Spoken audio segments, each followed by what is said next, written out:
Example number 12।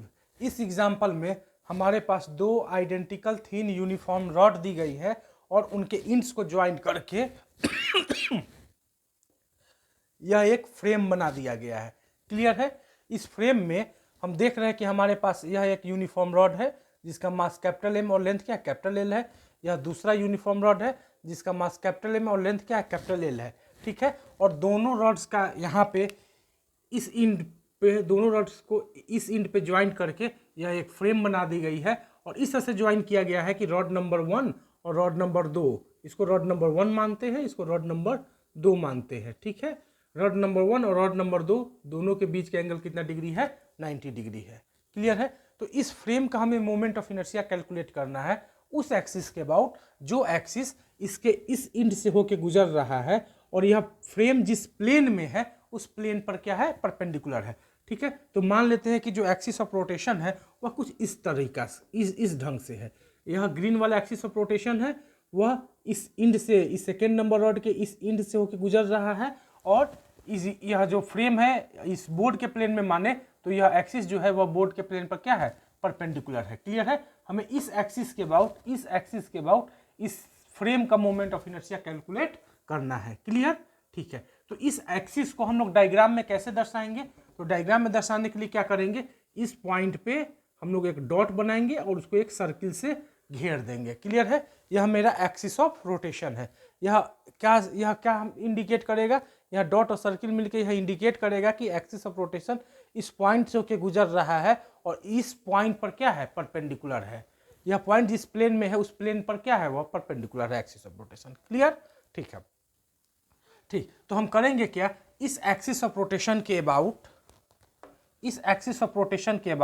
हम rod number 2 का moment of inertia calculate करेंगे और रॉड नंबर 1 का मोमेंट ऑफ इनर्शिया कैलकुलेट करेंगे और दोनों को आपस में सिंपली ऐड कर देंगे तो इस एक्सिस के अबाउट इस सिस्टम का, इस फ्रेम का मोमेंट ऑफ इनर्शिया हमें पता चल जाएगा। क्लियर।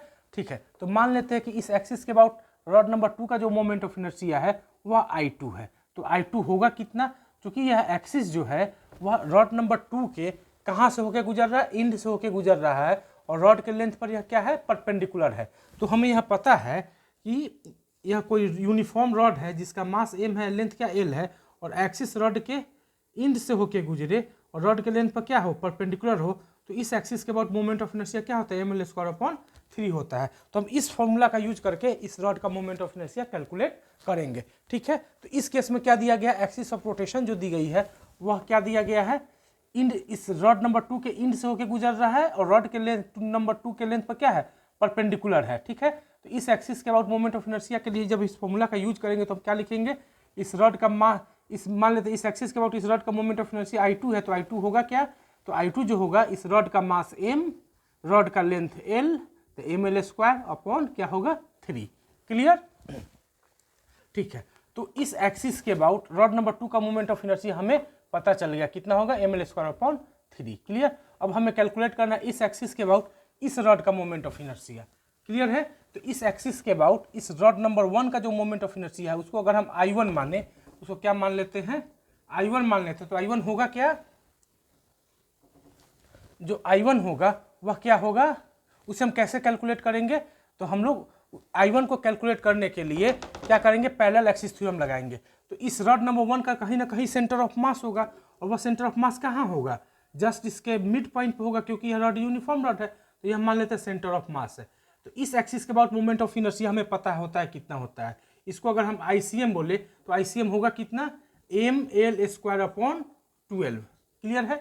हमें यह पता है कि अगर यह कोई रॉड है उसका यह सेंटर ऑफ मास है, रॉड का मास m है, लेंथ l है, तो अगर एक्सिस सेंटर से होकर गुजरे या सेंटर ऑफ मास से होकर गुजरे तो इस एक्सिस के बाद जो मोमेंट ऑफ इनर्शिया होता है वह क्या होता है, ml²/12। तो हमने क्या माना कि हमारे पास यह एक्सिस है, डॉट और सर्किल में कोई किस एक्सिस को दर्शाएगा, इस एक्सिस को दर्शाएगा जो इसके इस पॉइंट से होकर गुजर रहा है और इसके प्लेन पर क्या है, परपेंडिकुलर है। तो इस एक्सिस के अबाउट रॉड नंबर 1 का मोमेंट ऑफ इनर्शिया हम लोग क्या लिखेंगे, ml²/12। क्लियर है। ठीक है। इस पॉइंट से यह मेरा कौन सा पॉइंट है, मिड पॉइंट है, या इसको हम कौन सा पॉइंट बोलते हैं, सेंटर ऑफ मास बोलते हैं रॉड नंबर 1 का। तो यह पूरा लेंथ l है, तो यह लेंथ कितना हो जाएगा, l/2 हो जाएगा। चूंकि यह मिड पॉइंट है, पूरा लेंथ एल है, तो यह लेंथ L/2 हो जाएगा। क्लियर है? तो और यह भी लेंथ कितना हो जाएगा, यह भी लेंथ मेरे पास L/2 हो जाएगा, यह भी लेंथ कितना होगा, L/2 होगा। क्लियर? ठीक है, क्लियर है? तो इस एक्सिस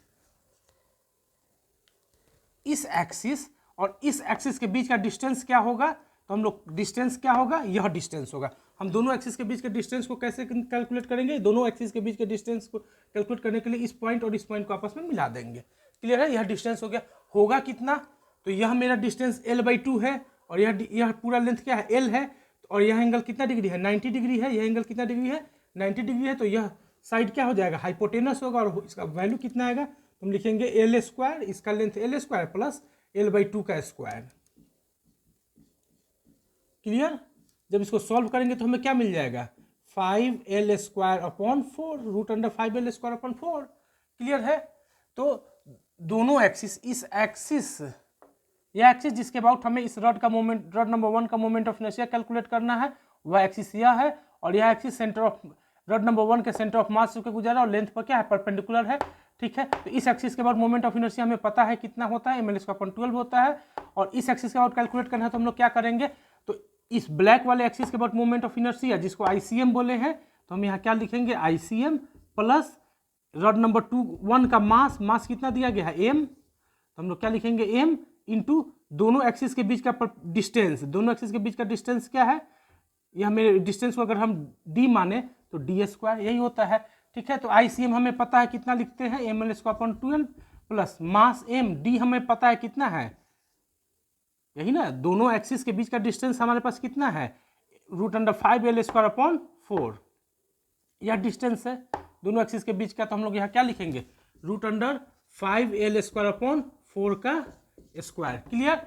जब इसको सॉल्व करेंगे तो हमें क्या मिल जाएगा, mL²/12 plus m5L²/4। Clear?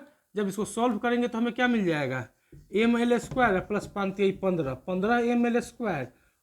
15 solve करेंगे तो क्या मिलेगा, 16 mL²/12, यानी 4×3 12, 4×4 16, यानी 4 mL²/3।